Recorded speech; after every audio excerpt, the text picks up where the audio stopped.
Greetings, everybody. This is Christos DC. You are listening to Reggae.Si in Slovenia. Just want to tell the people to keep on listening. Respect. So, blessing massive. My name is Jure. Today I'm talking with very talented musician that goes by the name Christopher, but you mostly know him more as Christos DC. Blessings, man. How are you? Greetings, brother. Greetings. Good to see you. Where did we interrupt you at the moment? Oh, excuse me. Where did we interrupted you at the moment? Where are you? I'm here just outside of Washington, DC, here in my home. This is where I do all of the recording here. This is where Honest Music Studio is located. And so we're here in the upper floor of the studio. This is where we take our breaks and send everyone outside to partake in certain things while we take breaks. I get it. Seems like you have a really nice weather. Here it's kind of rainy and snowy at the moment. It's winter time. Oh, I wish I could say it's very cold here. So it's sunny, but it's cold outside. So it's like here almost. Before we start with everything, I noticed that you are also conducting the interviews yourself. What is more fun, being interviewed or doing interviewing? It really depends. To do an interview is, for me, it's challenging because you really have to have proper questions lined up. And one thing I find with interviewing is knowing when to speak and knowing exactly how long to let someone continue, which you have to be a very good listener in order to conduct an interview. So to give an interview, you just have to be able to speak and to speak clearly and freely. So I'm comfortable with either, man. I put them all in the same category where they're both enjoyable. For me personally, I prefer doing interviews than being interviewed. That's me. Could you, at the beginning, shortly introduce yourself to our followers and listeners? Who is Christos DC? Absolutely. I go by the name Christos DC. I'm the owner of Honest Music, and I work with a collective of people here from the Washington, D.C. area, have been involved in reggae music for almost 3 decades, almost 30 years. I started many, many years ago, first as a guitar player and singing backup for certain groups. People like Peter Broggs and the Itals and Don Carlos. And I worked for many, many years with other artists before deciding to go on the journey as a solo artist and to start a record label and begin producing my own music. And so it's been quite a journey since then. But I would say maybe 10, 12 albums in now. We're continuing, and we have a lot more work coming out. I have 3 projects that I'm working on currently, and I've just put out an album this last year, which has done pretty well so far, considering the pandemic and the unusual circumstances that we've all gone through this year. True. I know that your parents are also musicians. They are doing opera, but you dived into reggae. Why reggae? How come reggae? I mean, where did you find reggae? Well, it's interesting, man. Yes, I grew up, my parents are both opera singers and they were teachers. So, they taught music from my house growing up. And so I was always surrounded by music. Reggae music, when I first discovered it, was not the most popular music in the neighborhood I was growing up in as a kid. And so most of the kids were listening to rock and roll and, pop music and these kinds of things. And I first discovered reggae music on the radio. My older brother used to make mixtapes off of the radio. and he had found a show called Night of the Living Dread, which was a radio show that was done by a guy who went on to start Ross Records. His name is Gary Himmelfarb, and Gary's show, Night of the Living Dread, was just incredible, man. And I used to skateboard around as a kid with these cassettes in my Walkman, you know, through the city, listening to reggae, and I felt as if I knew this music from the moment I first heard it. It was very familiar and it felt very natural to me. And so I really started my journey with reggae music at an early age, I would say 13 years old, 12, 13. And it just stuck with me ever since. And so, you know, it's been a long journey starting and learning about the music to now producing it and putting myself in front of people and sharing messages through the music. You know, it was very different when I was just playing guitar and playing instruments, but the moment you open your mouth and you have something to say, then things change. It's a whole different platform once you're sharing a message. So this has been really quite a journey for me, but I'm very, very grateful, real thankful of everything along the way, the people who've helped me, places I've been able to go, people I've been able to meet. It's been quite a journey. Good to hear that. You mentioned that when you started, most of your surrounding people listen more like rock and roll and other genres. Reggae wasn't so popular. What about now? What's the reggae scene in USA? Well, you know, it's very interesting. Reggae has, I think, taken on all kinds of new faces, new genres. It's merging with different styles of music. So there's a movement here in the US coming from California, which is mixing reggae with very much a rock edge.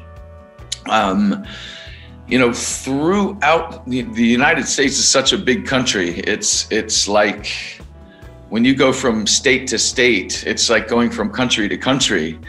So I'm located all the way Washington, DC on the East Coast. And reggae here has always been a bit different than when I've traveled to other areas.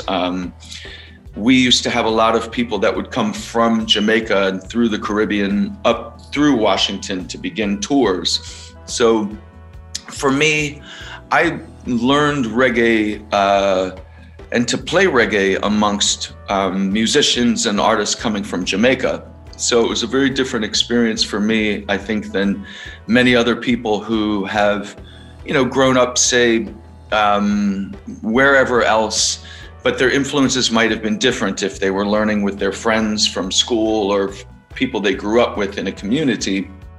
I was very fortunate to learn from musicians and artists coming from Jamaica. And so, you know, my experience may have been very different than someone else who's learned to play and they're incorporating rock and things like this. You know, I've always loved music like jazz and even soul and things like this, Afrobeat. And so there's a lot of those elements in the music that I'm creating here.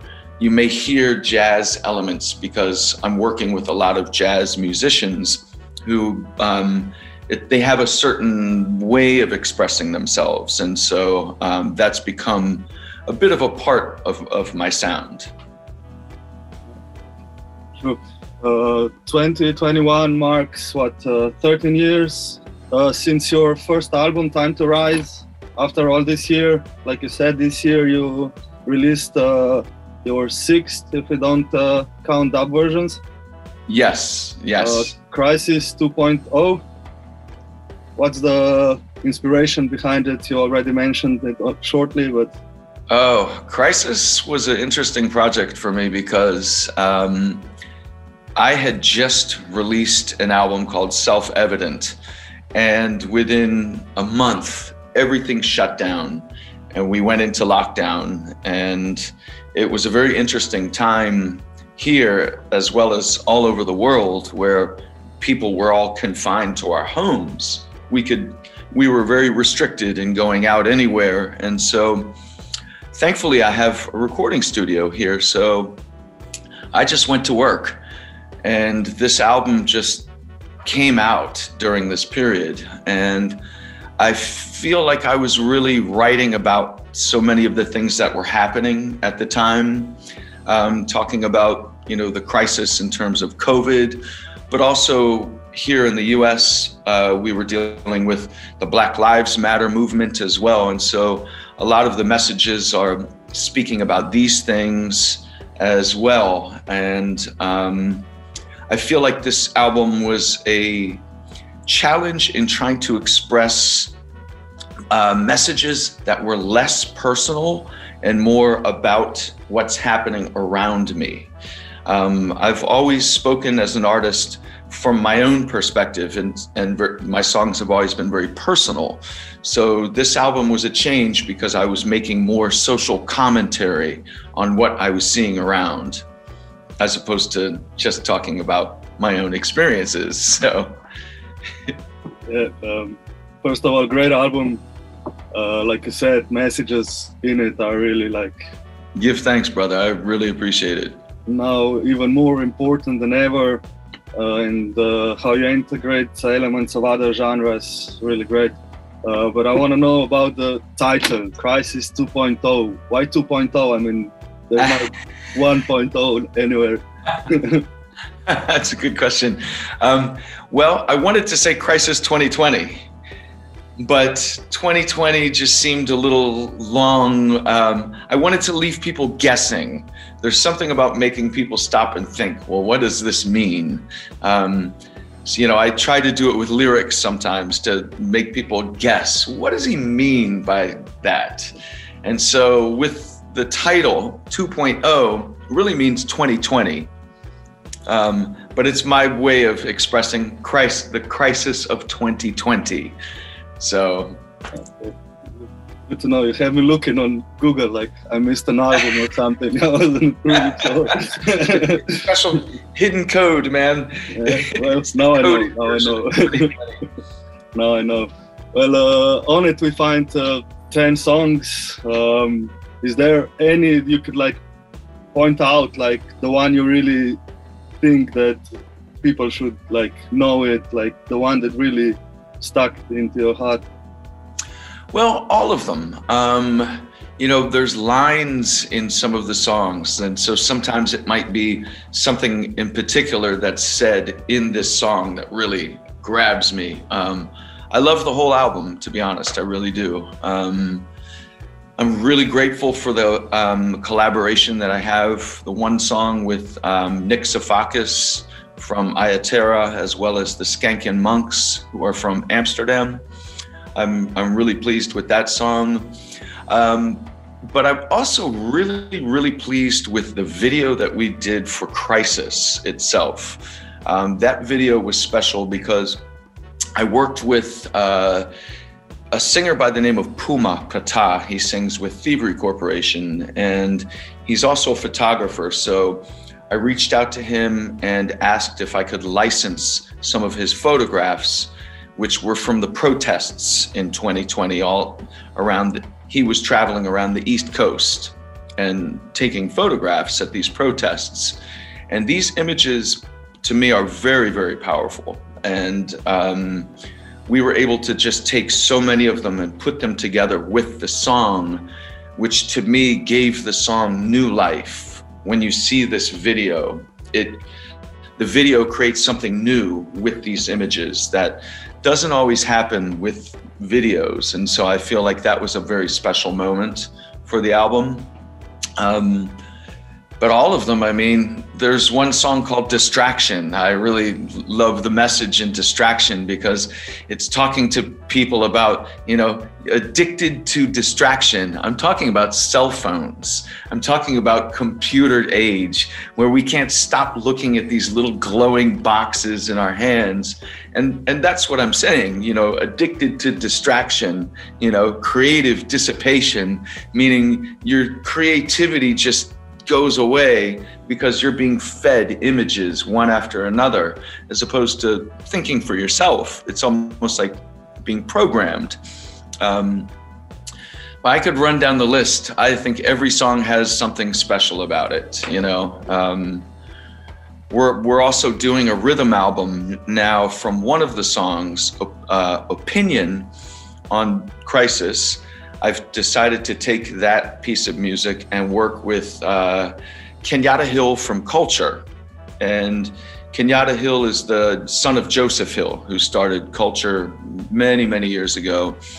And we have decided to produce a rhythm album from that called The Culture Rhythm, featuring different singers from all over the world. And we'll be releasing that in February. We've pretty much mixed the album. We're beginning to master it, put together the artwork.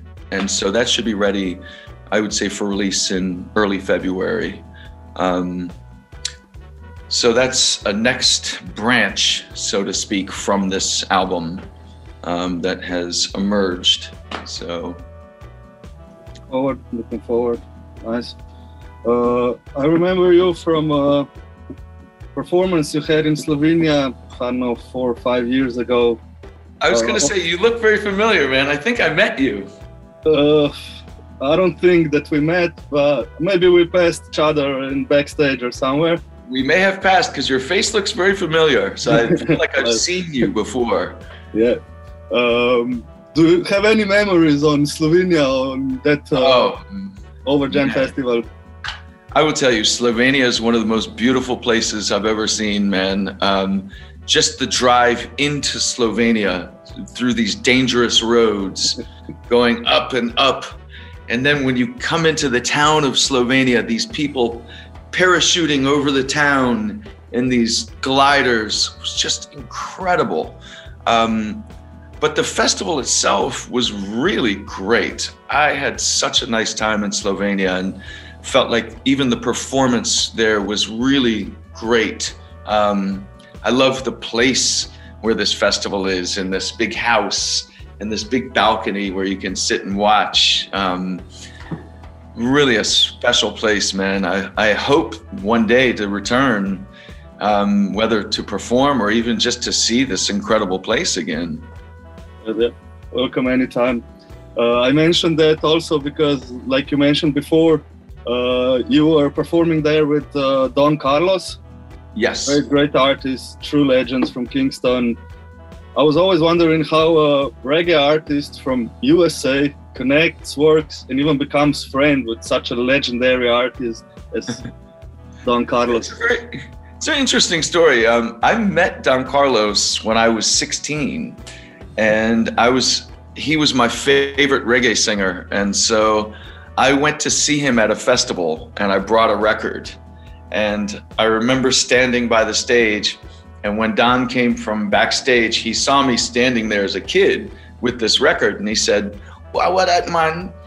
You want me to sign the record for you, man?" And he takes me back to the tour bus and treated me very well, you know, signed my record, introduced me to the whole band. And about 4 or 5 years later, I was maybe 21, 22 years old, and I met a guy by the name of Gold, who used to sing with Don Carlos. They had done a few albums together, Don Carlos and Gold. Raving Tonight is one of those albums, great album. And Gold and I became friends. And I remember playing Gold a song I had recorded on 4-track cassette. And he made me play him this song about 30 times in a row. And just, you know, wicked man, me love it bad, you know. And so apparently Gold decided to call Don Carlos about a day or two later and say, "You have to meet this young guy here in DC." And within about 2 weeks' time, I was in the studio and recording over actual tracks that I had on records here in my collection, because at the time they were going to be doing a dub remix and they were adding parts. That project never came out, but I was fortunate to go in the studio and begin playing and working with them. So that came to me meeting Don through Gold that year. And I think it was when I decided to leave the Itals that Don hired me to come and play guitar in his band and to sing backup for him. I think at that stage I was about 25, 26 years old, somewhere around there. But it was a beautiful opportunity, and I'm really grateful that I had this, as kind of my starting point in reggae music. Yeah. I'm grateful also because of Righteous Chant. It's really everlasting tune for me. Like, you two are awesome there. Give thanks, man. Great. Yeah, give thanks, brother. But not to get stuck with Don Carlos. I mean, you did music with plenty of great artists such as Sly and Robbie, Matt Professor, Paolo Bandini, not to forget Thievery Corporation. What was that breakthrough in your career that you suddenly started recording with such a big artists? Well, I had spent good many years of my 20s touring with these groups, and I think it was when I became a father that I stopped touring. And so I was a stay-home father, and I started recording more and more. This is when I met Thievery Corporation and was able to begin working with them. And it's just been a progression since then. Someone like Ake Becca, I was very fortunate to do a song with Van before his untimely passing, and that was something that it was a connection that was made through Tippy from I-Grade Records, who we've done mixing with on several projects, and so Tippy was very gracious to make the introduction, and so that was how that song came about. But each connection along the way, it just happens through, it's one work leads to the next, and I may work with one person and meet the next person through them. It's not like jumping from stepping stones, because I try not to ever walk on someone to get to working with the next someone. It's just a natural progression that sometimes things end here and things begin here. And we always have to be ready to start again in music, because nothing lasts forever. So, what seems like it would be forever is going to come to an end. So you're always ready then and preparing for when that end comes, where I'll be beginning and where I'm starting now on this new path. Honest as ever. Honest is one of the words that follows you through your musical career. You say you do honest music. Honest Music is also your label. What's your definition, your idea? What's honest music? Well, honest music to me, it's when I look and I listen to music, some music to me feels very dishonest. Some music feels as if it's made particularly to sell, made to be just like this, like a carbon copy of something.